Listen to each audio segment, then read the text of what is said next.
देवावरी भार घालून या, मग तो कृपा सिंधू निवारी साकडे, येरती बापुडे काय रंग, भयाची पोटी दुखाची राशी, शरण देवासी जाता भले, मग तो कृपा सिंधू निवारी साकडे, येरती बापुडे काय रंग, तुका म्हणे नोहे काय त्या करिता, चिंता वातो आता विश्वंभर, मग तू कृपा सिंधू निवारी साकडे, येरती बापुडे काय रंग, विठ्ठल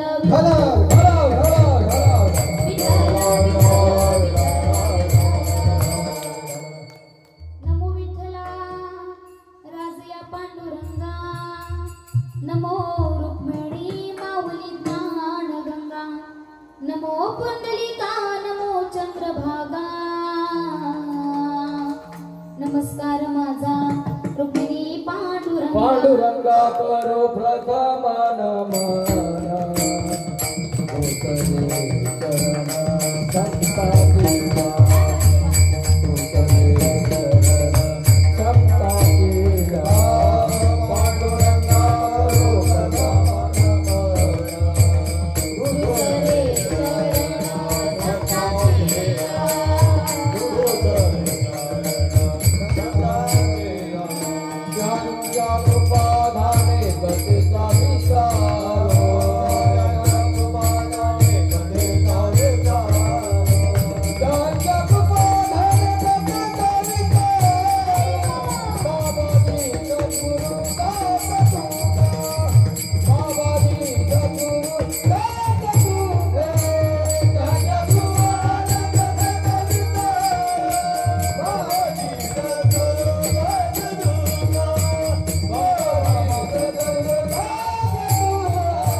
त्यांच्या कृपादाने कथेचा विस्तारू, बाबाजी सद्गुरु दास तुका, ओम नमो गणेश्वरा करुणा करा दयाळा, तुमचा अनुग्रह लाधलो पावन झालो चराचरी, मी कळा कुसरी काहीच ज्ञाने, बोलतो वचने अति भाविका, एका जनार्दने तुमचा दास, त्याची आस पुरवावी, ज्ञानेशु भगवान विष्णु, निवृत्ती भगवान हरा, सोपान भगवान ब्रह्म, मुक्ताख्या ब्रह्मचित्कला, आता हृदय फुले चौफाळुनिया भले, वरी वैसुमु पावले श्री गुरूंच्या, मस्तक माझा पायावरी, या वारकरी संतांची या वचने का कमळापती, माझी रंगाची विनंती कर जोडितो कधी काळी, आपण सावी जवळी निवृत्तीनाथांचे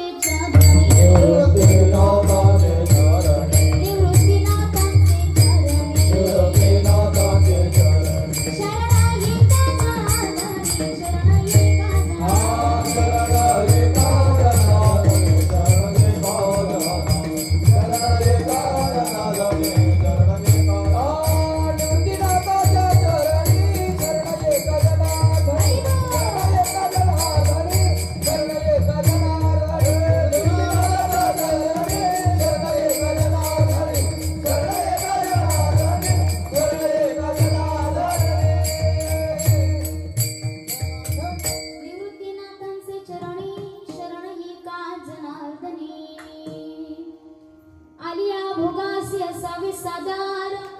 देवावरी भार घालून या, मग तो कृपा सिंधू निवारी संकडे, येरती बापुडे काय रंग, प्रस्तुत प्राप्त प्रसंगी प्राप्त समयी सेवेकरिता चिंतनाकरिता निवडलेला अभंग, देहूचे सुप्रसिद्ध साधू, वैराग्याचे मूर्तिमंत पुतळे आणि वारकरी संप्रदायाच्या कळशस्थानी विराजमान असणारे हृदय सम्राट संत सम्राट महामेरू श्रीमंत जगद्गुरु तुकाराम महाराजांचा 4 चरणांचा गोड असा उपदेशपर पत्रातला अभंग आज या ठिकाणी सेवेकरिता निवडला विठ्ठल.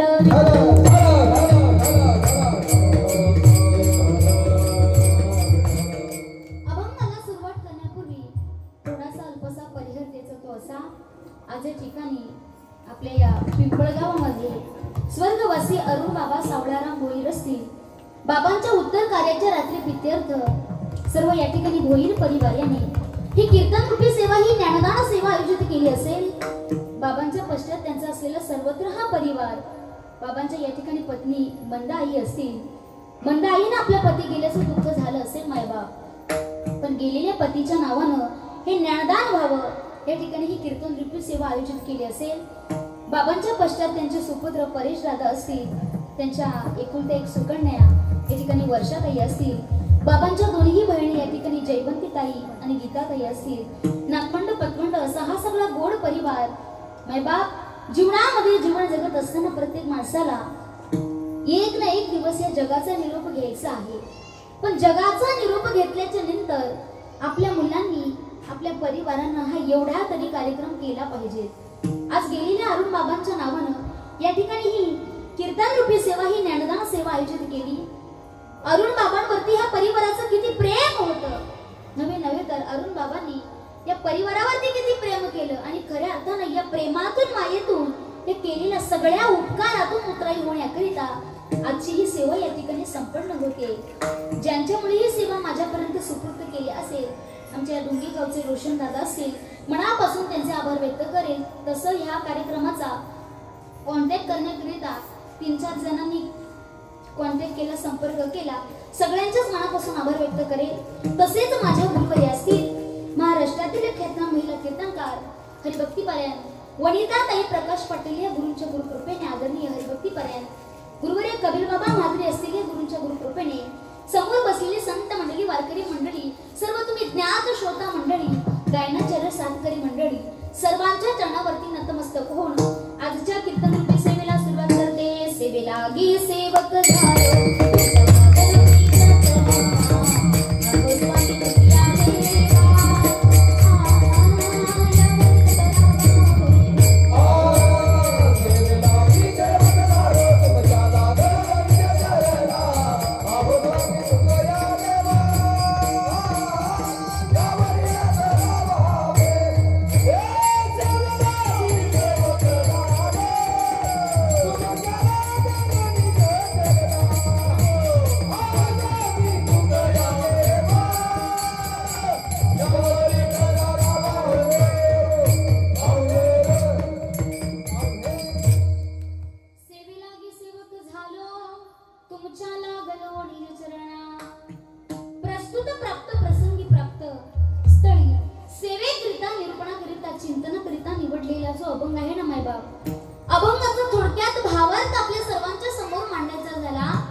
आजच्या अभंगातून तुम्हा आम्हाला गोड उपदेश करतात. तुकाराम महाराज म्हणतात, आलिया भोगासी असावे सादर देवावरी भार घालून या. जीवनामध्ये जीवन जगत असताना आपल्या वाटेवरती जे काही भोग येतं ते भोग भोगत असताना तुकाराम महाराज म्हणतात असावे सादर. नव्हे तर तुकाराम महाराज पुढे सांगतात की त्या कर्माचा, त्या दुःखाचा, त्या भोगाचा भार कोणावरती घाला? देवावरी भार घालून या. तर माझा परमात्मा कसा आहे? मग तो कृपा सिंधू निवारी संकडे. आणि एकदा काय त्या परमात्म्याला साकडं पडलं येरती बा पुढे काय रंग. तर सगळ्या गोष्टी करणं कुणाच्या हातात आहे? भगवान परमात्म्याच्या हातात आहे. राजाचा रंग करणं, रंगाचा राजा करणं. आले देवाजीच्या म्हणा ते कुणाचे चालेना. ईश्वर सत्तेपुढे कुणाचंच काही चालत नाही. म्हणून मायबाप तुकाराम महाराज म्हणतात, भयाची अपोटी दुःखाची राशी शरण देवासी जाता भले. तुमच्या वाटेवरती जीवनामध्ये आलेले एखादं भय असेल, ते भय सुद्धा काढून टाकणारं कोण आहे? कोण आहे? तर माझा परमात्मा आहे. दुःखाची राशी किती बघा, एक दुःख असो किंवा दुःखाच्या राशीच्या राशी असल्या, पण त्याला जर आपण शरण गेलं तर त्याच्यातून निवारण करणारा माझा परमात्मा आहे. फक्त आपण त्याचं जीवनामध्ये चिंतन केलं पाहिजे. संसाराचं चिंतन न करता तुका म्हणे नो हे काय त्या करिता. काय त्याला करता येत नाही, सगळं काही त्याला करता येतं. फक्त आपण त्या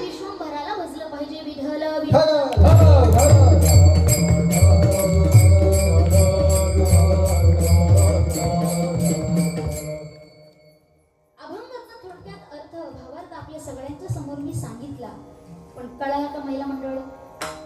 कळालं असेल तर जर अशा मान हलवायला काय हरकत? कळाला का? हो किंवा नाही काहीतरी? आता कशा हसल्या? नाहीतर बघा अगोदरच कीर्तनाला थोडा उशीर झालेला आहे. कोपरगाव या ठिकाणी अखंड हरिनाम सप्ताह संपन्न आहे, सुरू आहे आणि त्या ठिकाणी सर्व गायनाचार्य मंडळी उपस्थित असतात. आता तिकडची सेवा आटोपल्याशिवाय इकडे काही येता येत नाही, म्हणून आपण थोडं समजून घेतलं पाहिजे. आणि रात्रीचंच कीर्तन आहे, त्याच्यामुळे वेळ झाला तरी काही अगोदरच सांगते. कीर्तनी बडबड करील जो कोणी आणि बेडू कोणी येईल जन्मा. कीर्तन संपेपर्यंत महिला मंडळ कुठल्याच प्रकारची गडबड किंवा बडबड करायची.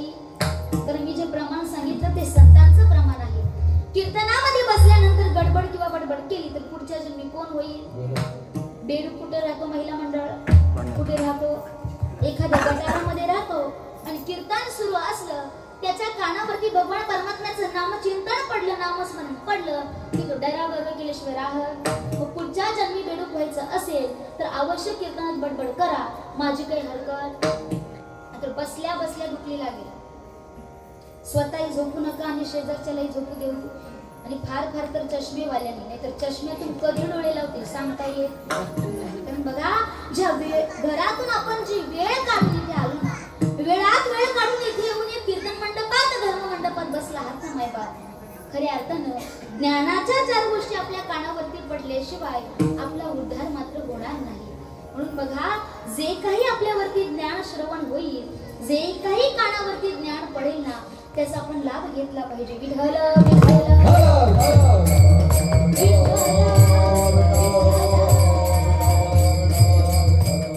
ज्या तुकाराम महाराजांचा अभंग सेवेकरिता निवडला ना, संताचा अभंग सेवेकरिता निवडला असला तरी संताचा थोडाफार तरी आपल्याला अधिकार माहिती. भक्त समागमे सर्व भावे हरी, सर्व कामे करी न सांगता किंवा न सांगता तरी सर्व कामे. म्हणजे अधिकार आमच्या संतांचा एवढा मोठा आहे की जगाच्या मालकानं, विश्वाच्या मालकानं ज्याच्या सत्तेशिवाय वृक्षाचं पानही हलत नाही. वृक्षाचे पान हले ज्याच्या सत्ते, वृक्षाचे पान हले ज्याच्या सत्ते, राही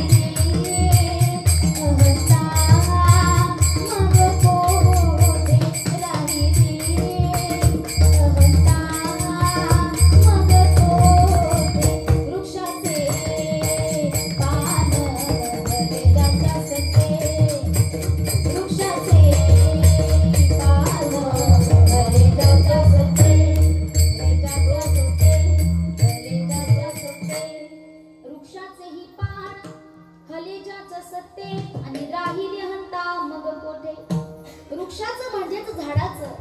बघा महिला मंडळ आपण सहज म्हणतो की झाडाचं पान हलतंय, पण ते साक्षात दिसत नाही का?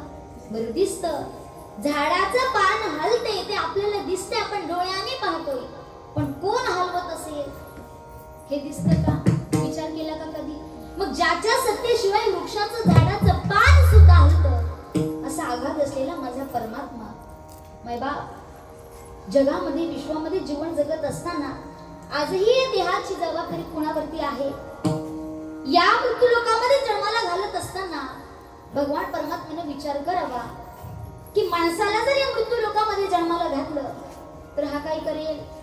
देवे दिला देह भजना घुमटा आणि तो या झाला भगवान परमात्म्याने लाख मुलाचा नरदेह कशाकरिता दिला तर भजन पूजन नामचिंतन हरिपाठ कीर्तन करण्याकरिता, पण त्याचा वापर आज आपण संसार करण्याकरिता करताना महिला मंडळ संसार किती संसारात रंग भरले, एवढे संसारात रंग भरले की आपल्याला आळंदीच्या वारीला जाता येईल.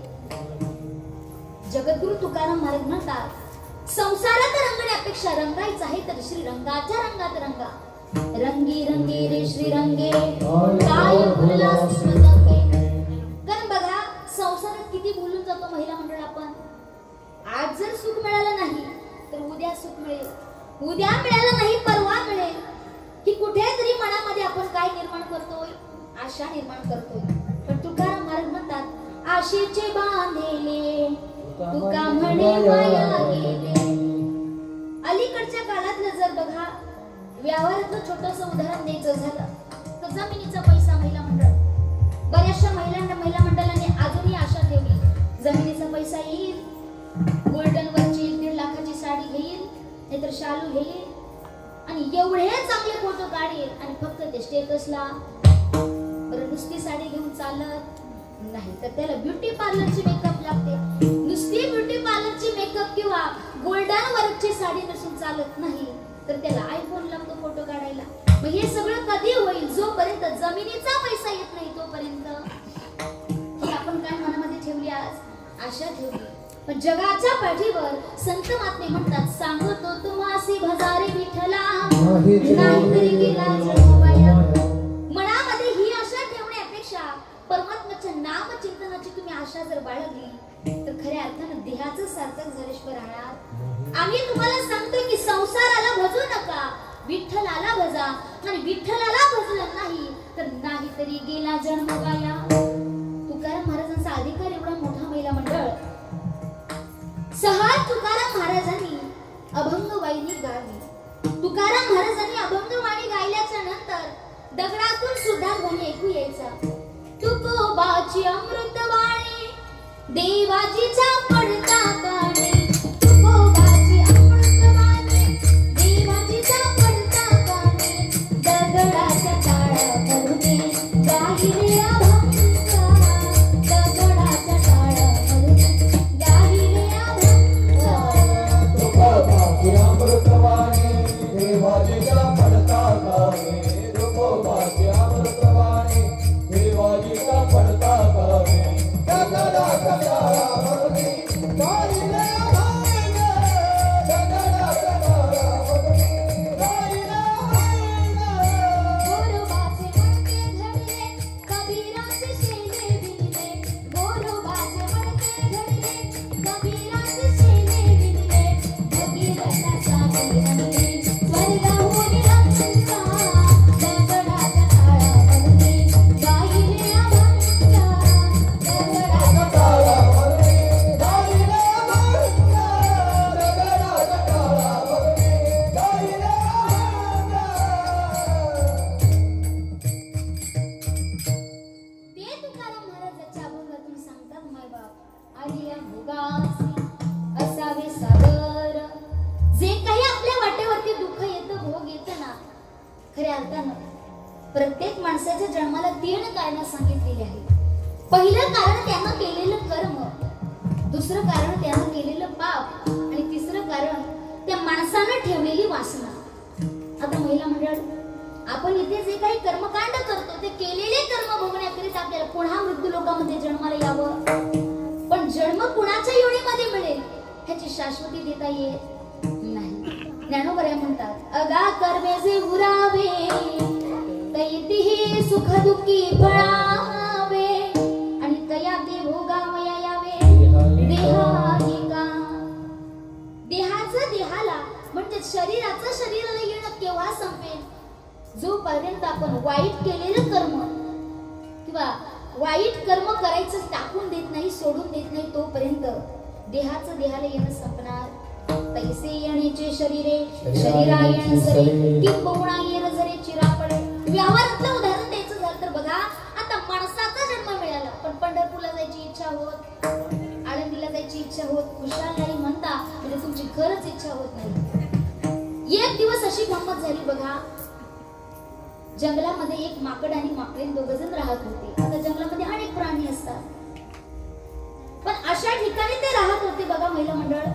झाडावरती, आता माकडं सहजासहजी झाडावरतीच राहतात पण झाडाच्याच बाजूला म्हणजे असं थोडं शेजारी एक खोलदार अशी विहीर होती आणि विहिरीतून मात्र आकाशवाणी झाली. ती आकाशवाणी अशी होती, या विहिरीमध्ये कुठल्या तरी पशु किंवा प्राण्यानं देह त्याग केला म्हणजे जीव दिला तर त्याला मनुष्याचा जन्म प्राप्त होईल. आणि जर या विहिरीमध्ये मनुष्यानं जर देह त्याग केला तर पुन्हा त्याचा पशु किंवा प्राणी. इथपर्यंत ऐकलं ना तुम्ही?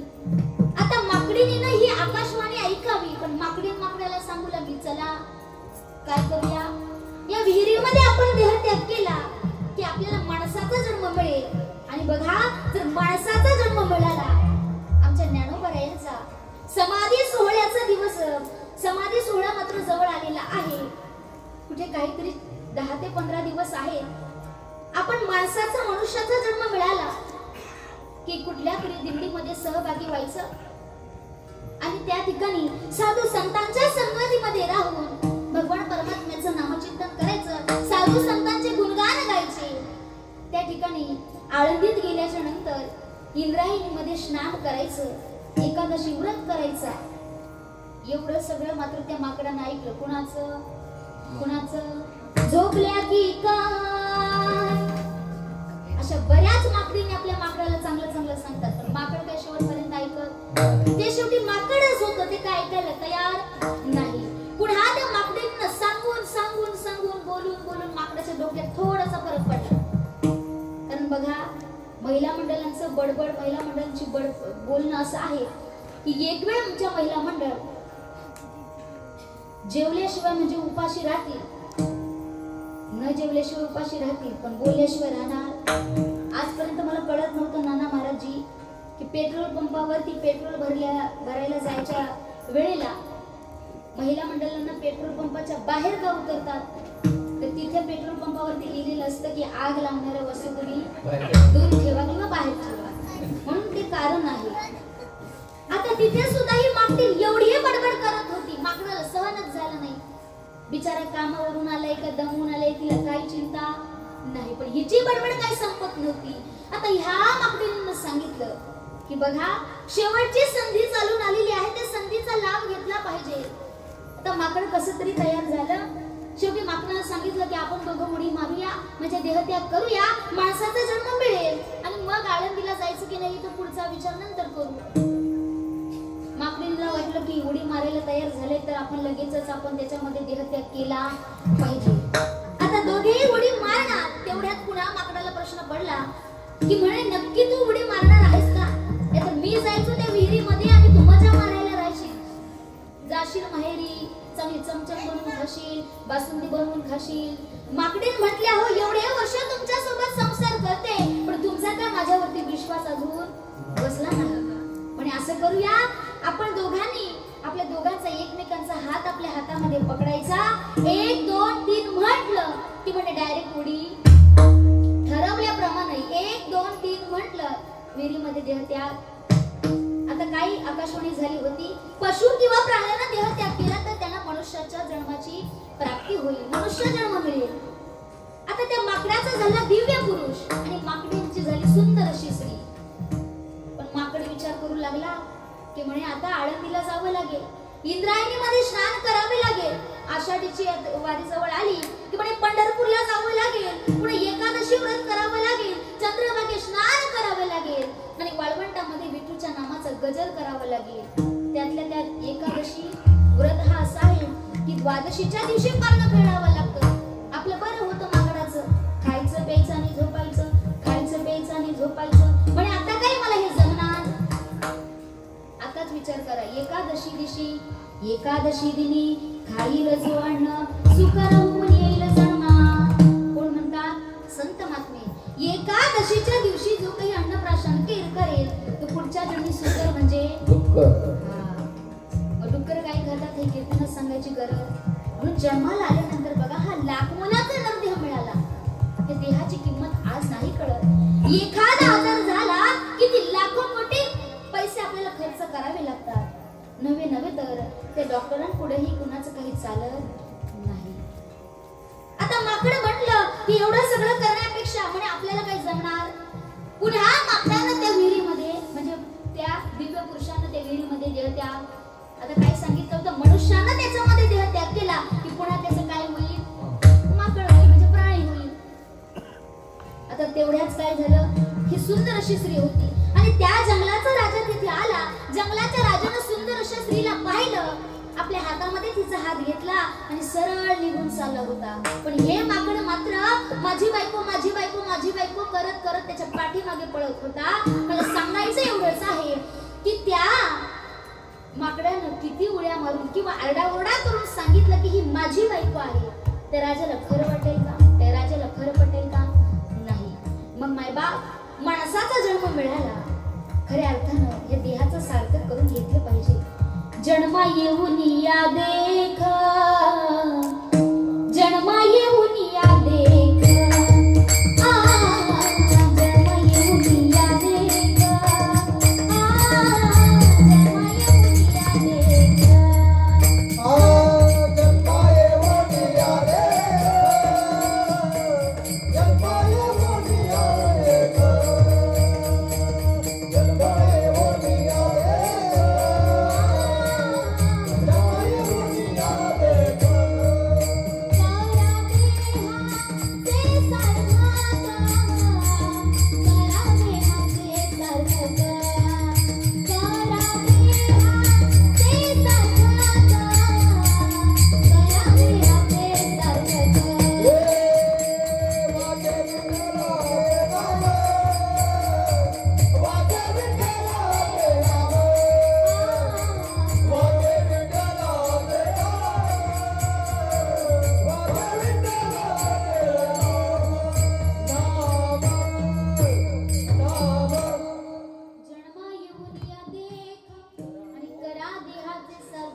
मग देहाचं सार्थक कशाने होईल महिला मंडळ? तर वाचे नाम विठ्ठलाचे तेणे सार्थक हो देहाचे. मग जगद्गुरु तुकाराम महाराज म्हणतात की आपल्या वाटेला आलेलं जे भोग आहे ना, ते भोगाचा, ते दुःखाचा, ते कर्माचा भार माझ्या परमात्म्यावरती घाला. निश्चित असतं त्याच्यातून तुम्हाला सावरल्याशिवाय राहणार नाही. अभंगाचं आलिया भोगाचे आकारे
देवावरी भार घालून या. जे काही आपण भोग भोगतो, जे काही दुःख आपल्या वाटेला येतं, तुकाराम महाराज म्हणतात की ते दुःख सहन करण्याकरिता असावे सादर, ते भोग भोगण्याकरिता असावे सादर. कारण बघा मायबाप, जे काही आपल्या वाटेला दुःख, जे काही आपल्या वाटेला भोग येतं, ते आपापल्या संचित कर्मानुसार येतं. या ठिकाणी कर्माचे 3 प्रकार आहेत: प्रारब्ध, क्रियामान, संचित. नाथ बाबा म्हणतात प्रारब्ध, क्रियामान, संचिताचा भोग भोगिल्याची भोग सुटे. हे चुकणार नाही कुणाला. तर जे कर्म देवादिकांना चुकलं नाही ते तुम्हा मला चुकेल का? कर्मे श्रीराम वनवासा गेला,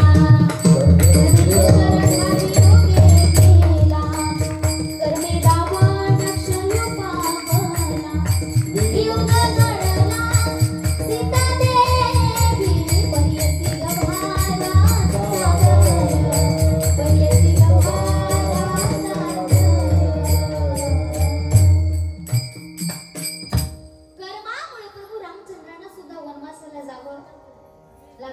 गेला मंडळ. कर्मामुळं दशरथ राजाचा सुद्धा मृत्यू व्हावा, नाश व्हावा. बघा किती मुलं होते दशरथ राजाला, 4 पुत्र दशरथा. मृत्यू समय एकही नव्हता, मरते समयी पाणी पाजण्याकरिता एकही तिथे मुलगा उपस्थितीत नव्हता. ह्याला कारण काय आहे? ते कर्म आहे. ज्यावेळी बघा श्रावण बाळाचे आई वडील आहेत ना, श्रावण बाळाचे अंध आई वडील ज्यावेळी काशी यात्रेला निघाले होते, श्रावण बाळांना पाणी आणण्याकरिता नदीजवळ जावं आणि तिथे मात्र दशरथ राजा त्याच वेळेला त्या जंगलामध्ये अरण्यामध्ये शिकारी करण्याकरिता गेला होता. दशरथ राजाला पाण्याचा बुडबुड बुडबुड असा आवाज आला. आता दशरथ राजाला वाटलं की इथे कुणीतरी प्राणीच पाणी पिण्याकरिता आला असावा. दशरथ राजाने आपला बाण मात्र त्या ठिकाणी सोडून दिला. तो कुणाला लागला? श्रावण बाळाला लागला. तिथेच बघा आई बाबा अशी हाक मारता मारता श्रावण बाळानं आपला प्राण मात्र सोडावा. बघा ज्यावेळी श्रावण बाळाच्या अंध आई वडिलांना कळालं की दशरथ राजानं बाण मारल्यामुळं आमचा एकुलता एक कुठेतरी आंधळ्याची काठी असलेलं आमचं लेकरू होतं ना, त्याचा जीव जावा. त्यावेळेला मरते समयी प्राण जाते वेळेला श्रावण बाळाच्या अंध आई वडिलांनी त्या दशरथ राजाला शाप दिला.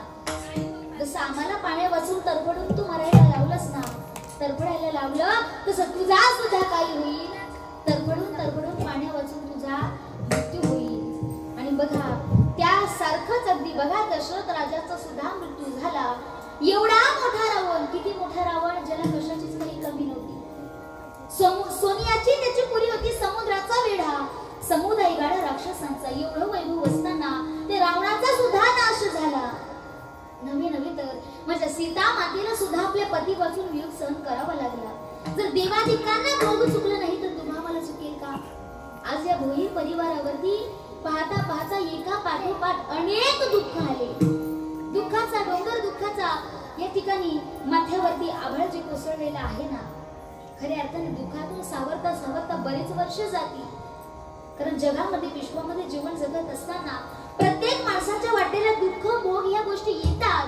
पण भोई परिवारावरती एवढे दुःख पाठोपाठ आले की आपण विचार सुद्धा करू शकत नाही.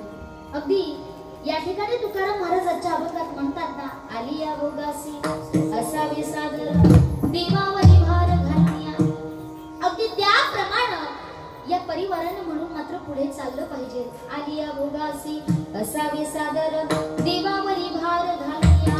तर जीवनामध्ये आपण जे काही कर्मकांड करतो आणि तेच आपल्याला भोगायला येतं. ते केले कर्म झाले केले भोगाले, केले कर्म झाले केले भोगाले, केले कर्म झाले केले भोगाले, केले कर्म झाले केले भोगाले. उपदन मेले आई देवी, उपदन मेले आई देवी, हरि मुक्ती दाता हर बोलिया, हरि मुक्ती दाता हर बोलिया. केले कर्म झाले त्याची भोग आले आणि उपजले मेले ऐसे किती.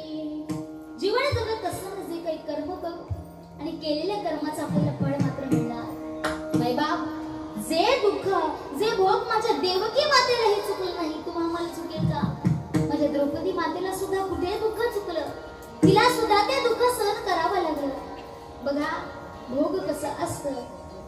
देवकी मातेचे जे 7 पुत्र होते ना, ते सुद्धा कंस मामाने अगदी आपल्या समोर ढसा ढसा मारून टाकावे. ह्याच्या पाठीमागचं कारण म्हणजे कर्मच आहे. बघ कृष्ण परमात्मा आणि बळीराम दादा सांदीपणी ऋषींच्या आश्रमामध्ये विद्या प्राप्त करत होते, विद्या शिकत होते, अध्ययन करत होते. जवळजवळ 12 वर्ष विद्या प्राप्त केली. किती वर्ष? आपला एखादा मुलगा जर पुणे नाशिक या ठिकाणी जर शिक्षणाकरिता गेला तर जवळजवळ त्याचे सहज 7-8 वर्ष निघून जातात. अगदी त्याप्रमाणे सांदीपणी ऋषींजवळ, सांदीपणी ऋषींच्या आश्रमामध्ये त्या ठिकाणी कृष्ण परमात्म्यांनी बळीराम दादांना 12 वर्ष विद्या प्राप्त केली, अध्ययन केलं, ज्ञान प्राप्त केलं. आणि ज्यावेळी 12 वर्षानंतर ते माघारी आपल्या घरी येणार होते, नगरीमध्ये यायचं होतं, परमात्म्यानं सांगितलं ऋषींना म्हणावं की ऋषीजी, एवढ्या वर्ष तुम्ही आमची काळजी घेतली, आमचे लाड पुरवले, आमचे लढे केले, ह्याच्या मोबदल्यात काहीतरी मागा.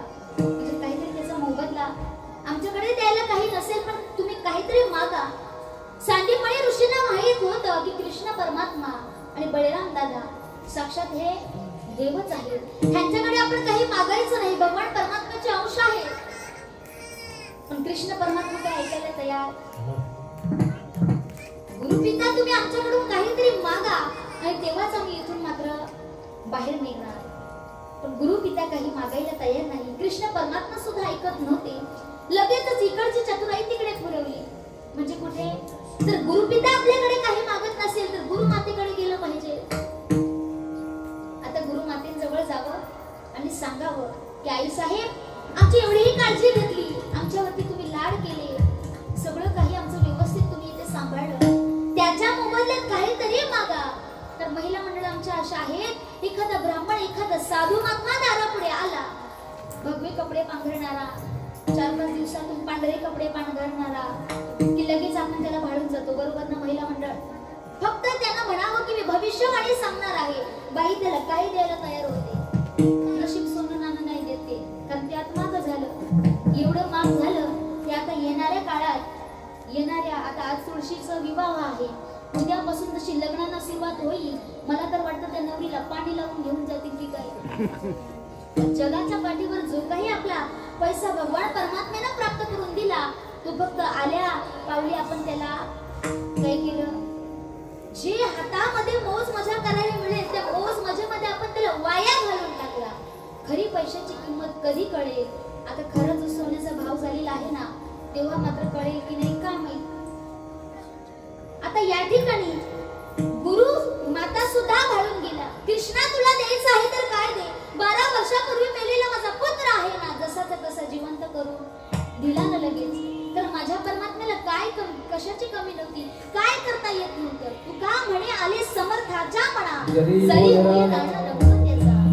स्त्रीचा पुरुष, पुरुषाची स्त्री, दगडाची माती, मातीचा दगड क्षणार्धात करू शकतो, त्याला काय करता येत नाही. पण हीच बातमी बळीराम दादांना पळत पळत पळत पळत आपल्या आईला जाऊन सांगितली, देवकी मातेला सांगितली. माते, कृष्णानं गुरु पित्याचा आणि गुरु मातेचा 12 वर्षापूर्वी मेलेला पुत्र आहे ना, 12 वर्षापूर्वी त्याचा मेलेला जो मुलगा आहे ना, जसाचा तसा त्याला परत आणला गेला. देवकी मातेच्या मनामध्ये फार दुःख झालं बघा. महिला मंडळ, देवकी माता डोळ्यामध्ये अश्रू गाळू लागल्या आणि रडू लागल्या. एवढे वर्ष माझ्या 7 मुलांपासून मी जे दुःख सहन करते, त्यांच्या आठवणीने मी रडते, पण माझं दुःख मात्र कृष्णाला कसं काय सहन होतंय? कसं काय त्याला माझं दुःख पाहतंय? कृष्ण जर गुरु मातेचा, गुरु पित्याचा पुत्र जिवंत करू शकतो, तर स्वतःचे सख्खे 7 भाऊ का बरं जिवंत करत नाही? देवकी मातेने सगळ्या नगरीमध्ये बातमी पसरवली. प्रत्येक वेळेला कृष्ण आपल्या नगरीमध्ये यायचा, प्रत्येक वेळेला कृष्णाच्या येण्याचं स्वागत समारंभ आपण करायचो. पण आज कुणी स्वागत करायचं? कुणी त्याला आरती ओवाळायची नाही. सगळ्या गवळणी, सगळे गोपिका त्या ठिकाणी दारे खिडक्या बंद करून आपल्या घरामध्ये शांत बसले होते. कृष्ण परमात्म्याने नगरीमध्ये प्रवेश करावा, सगळी नगरी जी आहे ना, शांततामय वातावरण नगरीमध्ये पसरले होते.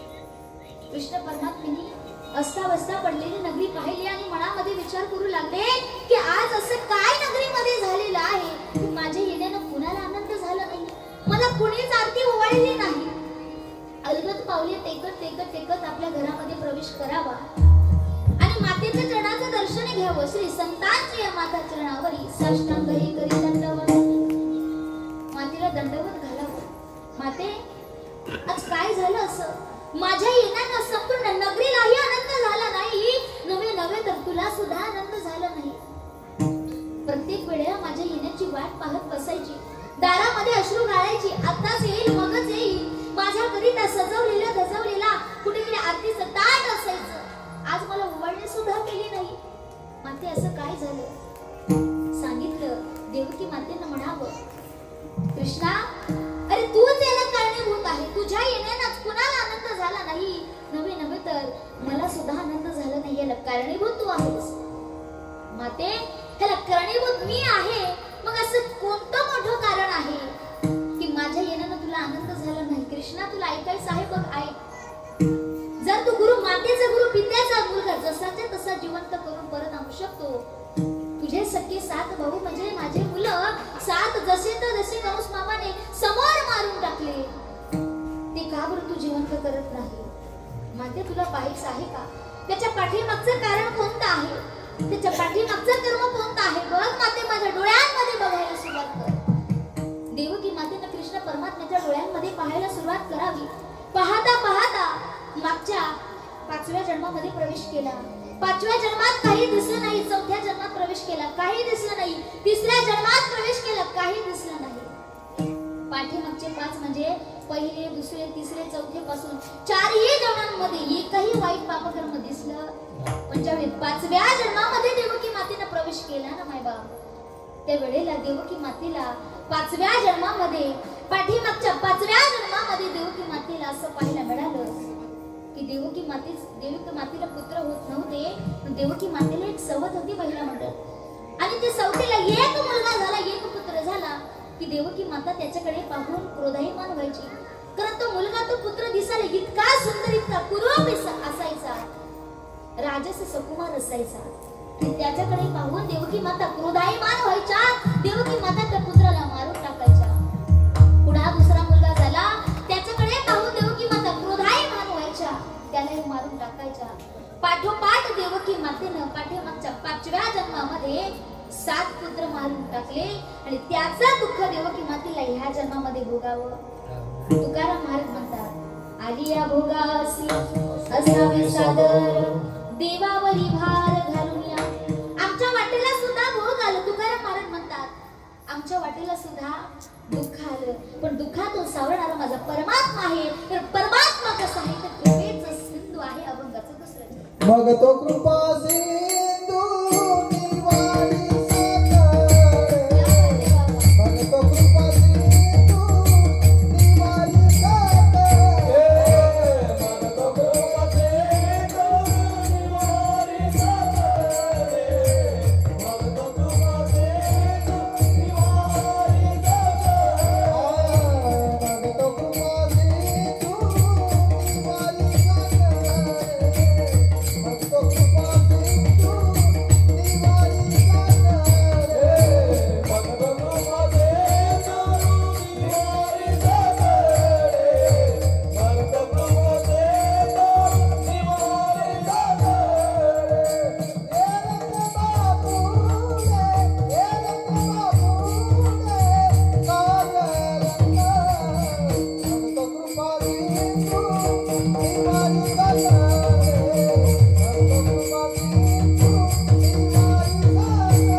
महिला मंडळ हा लाख मोलाचा नंदी मिळाला.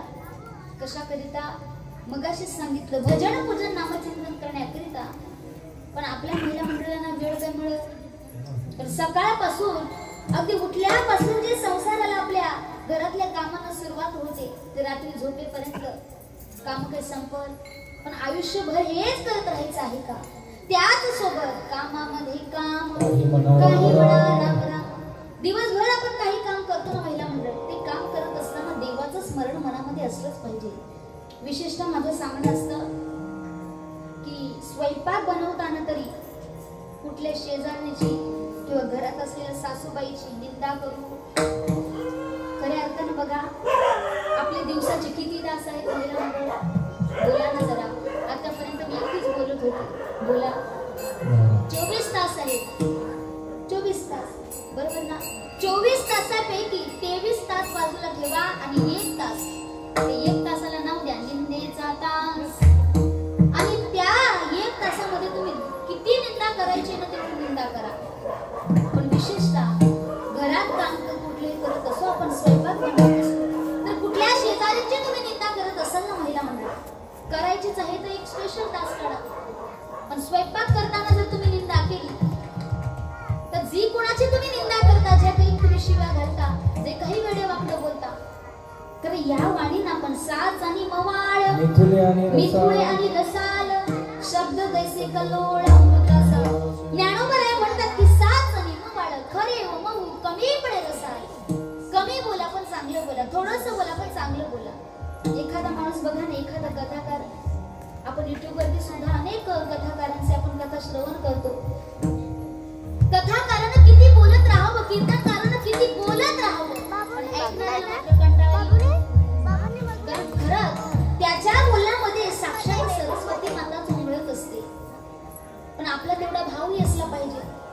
तर घरामध्ये तुम्ही स्वयंपाक करत असताना जर तुम्ही निंदा करत असाल तर तो त्याच्यावरती प्रभाव पडतो. आणि खाणारी माणसं सुद्धा तशीच दृष्ट झाल्याशिवाय, आणि एकदा काही खाणारी माणसं दृष्ट झाली, आपल्याशी सोबत वागत असताना दृष्ट वागल्याशिवाय राहणार. पटत नसेल तर उद्या तुम्ही हा प्रयोग करून बघा. कुठेतरी युट्यूबला देवाचं भजन लावा, सहज कुठले सोपं कितीतरी भजन आहे, किंवा संतांचं भजन लावा. ते कानावर पडून पडून तुम्हाला सततची सवय होईल, ओढ निर्माण होईल, आणि तेही तुमच्या मुखामध्ये उमळत राहील, वाणीमध्ये उमळत राहील, सतत बोलावं वाटेल. आणि एक दिवस नवऱ्यासोबत कडाक्याची भांडण करा आणि चांगली पनीर चिल्लीची भाजी करा. पनीर चिल्लीचे 2-4 प्रकारचे मसाल्याचे पदार्थ टाका. नवे तर ती बटर वरती भाजी करा, तेलावर करण्यापेक्षा बटर वरती करा, आणि त्या भाजीची टेस्ट बघा. आणि एक दिवस आमच्या संतांचं भजन, भगवान परमात्म्याचं भजन करता करता अगदी लसूण कांद्यावरती भाजी करा. नका त्याच्यामध्ये वाटण खोबरं टाकू, ती भाजी चांगली झाल्याशिवाय राहणार. ही भाजी करण्यामध्ये रागाचा भाव उतरला, आणि ही भाजी करण्यामध्ये प्रेम मायेचा, नवे तर भक्तीचा त्या ठिकाणी भाव उतरला. भगवान परमात्म्याच्या भक्तीमध्ये एवढी ताकद आहे ना मायबाप, जीवनामधलं दुःख सुद्धा नाहीसं होतं, पण तो परमात्मा मात्र सहज नाही करणार. त्याच्यासाठी आपल्याला संत कळाले पाहिजे. संतांचा महिमाच एवढा मोठा आहे. खऱ्या अर्थानं बघा, साक्षात सरस्वती माता जरी लिहायला बसवल्या, आकाशाचा कागद आणि समुद्राची शाई जरी गोळा केली, तरी संतांचा महिमा वर्णन होऊ शकत. ते तुकाराम महाराजांच्या अभंगातून सांगतात, मग तू कृपा सिंधू निवारी सांकडे येरती बापुडे काय रंग. मग मायबाप सगळ्या गोष्टी देवाच्या हातात आहे. मला एवढंच सांगा, इथे जीवन जगत असताना हे माझं ते माझं सगळ्या गोष्टीला आपण माझं म्हणतो, पण निघून गेल्याच्या नंतर, जगाचा निरोप घेतल्याच्या नंतर लोक फक्त स्मशानामध्ये नेणार, तिथे अग्निडाग देणार, आणि माघारी आपल्याच माथ्यावरती खापर फोडून घरी आल्यानंतर फक्त 13 दिवस लुटणार, बाकी जैसे. ह्याकरिता आपला अट्टास आहे का? पण माझं नेहमी सांगणं असतं, जन्माला आल्यानंतर प्रत्येकाला जायचं आहे. प्रत्येकाला जे काही वाटेवरती भोग येईल, दुःख येईल, ते सहन करायचं आहे. पण माघारी मात्र उत्तम कीर्ती राहिली पाहिजे. ह्याच्यासाठी आता आपण चांगलं जीवन जगलं पाहिजे. कोणी म्हणतं, मी निघून गेल्यानंतर महाराष्ट्र रडेल. अरे बाबा, तू निघून जाशील, अवघा महाराष्ट्र रडेल हे तू पाहायला नाही. त्याच्यासाठी आता चांगलं जीवन जग. आता तुला सवय ह्याची काळी मोड, त्याची काळी मोड, एखाद्याचं लग्न जुळलं, फक्त तुला कळालं की जाऊन तिथे काय करतो, ते कीर्तनात मला सांगायची गरज, आणि तू अपेक्षा करतो की माझ्या जाण्यानं अवघा महाराष्ट्र रडेल. माय बाप, आपल्या जाण्यानं नवे तर तुमच्या आमच्या जाण्यानं अवघा महाराष्ट्र रडेल ह्याची शाश्वती ठेवू नका. तुमच्या आमच्या जाण्यानं आपला तालुका रडेल ह्याची गॅरंटी ठेवू नका. तुमच्या आमच्या जाण्यानं आपला जिल्हा रडेल ह्याची अभिलाषा तुम्ही बाळगू नका.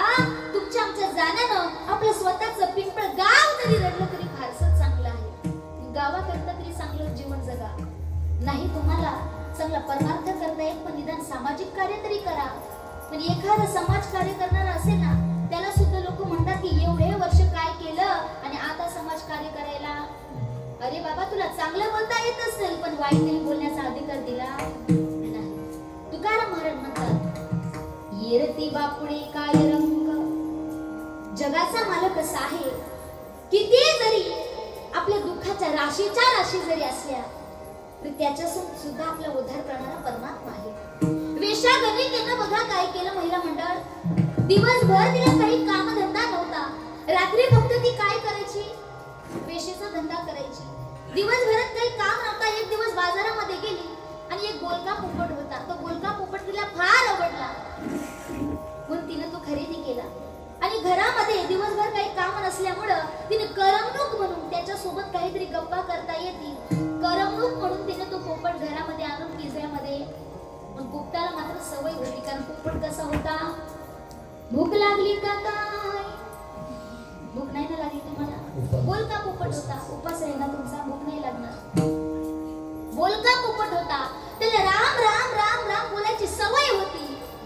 वेश्यागणिकेनं पोपट आपल्या घरामध्ये आणला पिंजऱ्यामध्ये त्याला ठेवलं. पण जसा पोपटाचा ठेका चालायचा राम राम राम राम सतत राम राम राम राम. वेश्यागणिकेच्या कानावरती ते नामस्मरण पडून पडून पडून तिलाही सवय झाली. एक दिवस वेश्यागणिका ही म्हातारी झाली. एवढी म्हातारी झाली अंतकाळ तिचा समीप आला. आता काहीच करता येत नाही. वेश्येचा धंदा सुद्धा सोडून दिला. कॉटवरती पडून असायची झोपून असायची.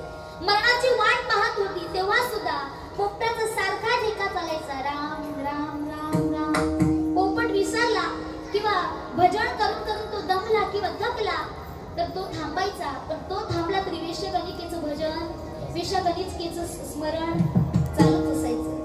ज्यावेळी वेश्यागणिका निघून गेली तिने जगाचा निरोप घेतला. एक दिवस वेश्यागणिका म्हणजे मृत्युमुखी पडली. आता त्या ठिकाणी यमाचे दूत आणि विष्णूचे दूत आले. दोघांची भांडण लागली. यमदूत म्हणायला लागले की हे गिराईक आमचं आहे कारण तिनं वेश्येचं काम केलं.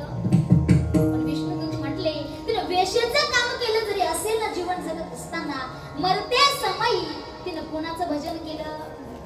मग ज्या वेश्यागणिकेचा उद्धार झाला बघा आजा मिळाचा ज्या परमात्म्याने उद्धार केला जर त्यांच्या जीवनातल्या पापाच्या राशीच्या राशी जळून जर टाकल्या असतील तर तुमच्या आमच्या जीवनातले सुद्धा निश्चितच काढून टाकल्याशिवाय राहणार नाही. पण आपल्या जीवनामध्ये कोणत्याच प्रकारचं भय नसू द्या.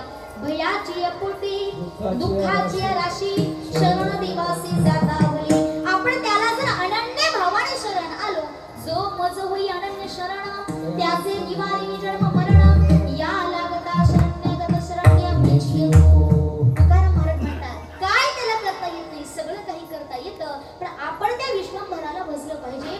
अभंगाचं शेवटचं चरण. तुका म्हणे नवे काय त्या करीता तुका म्हणे नवे काय त्या करीता तुका म्हणे नवे काय त्या करीता तुका म्हणे नवे काय त्या करीता तुका म्हणे नवे काय त्या करीता तुका म्हणे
शरण दिवासी जाता भले मग तू कृपा सिंधू निवारी साकडे येरती बापुडे काय रंग तुका म्हणे नोहे काय त्या करिता चिंता वातो आता विश्वंभर मग तू कृपा सिंधू निवारी साकडे येरती बापुडे काय रंग अल्पमती प्रमाण अल्पबुद्धी प्रमाण धावत्या वेगात कमी वेळात अभंगाचं धावतं भावार्थ चिंतन आपल्या सर्वांच्या समोर फक्त मांडण्याचा प्रयत्न केला असेल.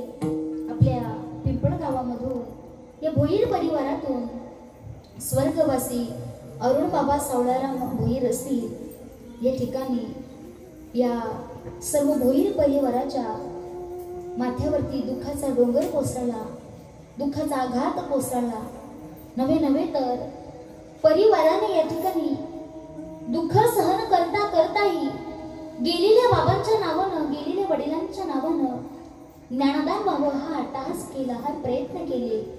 खऱ्या अर्थानं वायू रूपानं अरुण बाबा आपल्या आजूबाजूला सहवास करत असतील आणि म्हणत असतील, काय माझी सगळी मुलं आहेत, काय माझा सगळा परिवार, काय माझे लेकी बाळी आहे, माझ्यावरती एवढं प्रेम करते. आज मी मात्र या मृत्यू लोकातून कायमच निघून आलो. माझ्या येण्यानं सगळ्यांना दुःख झालेलं आहे आणि दुःख सहन करता करता पावसाळ्याच्या दिवसातही या ठिकाणी ही ज्ञानदान सेवा, ही कीर्तन रूपी सेवा आणि कीर्तन रूपी सेवा आयोजित करायची म्हटली तर या ठिकाणी सगळी व्यवस्था करावी लागते, मंडप उभारावा लागतो. सगळे या ठिकाणी गोड आयोजन केलेलं आहे, कशाचीच कमी नाही. अरुण बाबा सगळ्या मुलांना, नातवंडांना, पतवंडांना, सगळ्या लेकी बाळींना, आपल्या सुनांना आशीर्वाद दिल्याशिवाय राहणार नाही. मायबा तुका म्हणे पितृ आशीर्वाद देती कल्याण इच्छिती दया कुळा. जीवन जगत असताना माणसाने जे काही कार्य केलं ते केलेल्या कार्याची पोच पावती म्हणजे ही सगळे तुमची उपस्थिती आहे. वेळात वेळ काढून पाहुणे मंडळी, आप्तेष्ट, नातेवाईक, गणगोत्र या सगळ्या भोईर परिवाराच्या दुःखात सहभागी झालात आणि आजच्या हे कीर्तनाच्या कार्यक्रमामध्ये येऊन हे कीर्तन मंडपाची गोड शोभा वाढवलीत ना. जीवनामध्ये बाप काय असतो अगदी थोडक्यात मी तुम्हाला सांगून जाईल.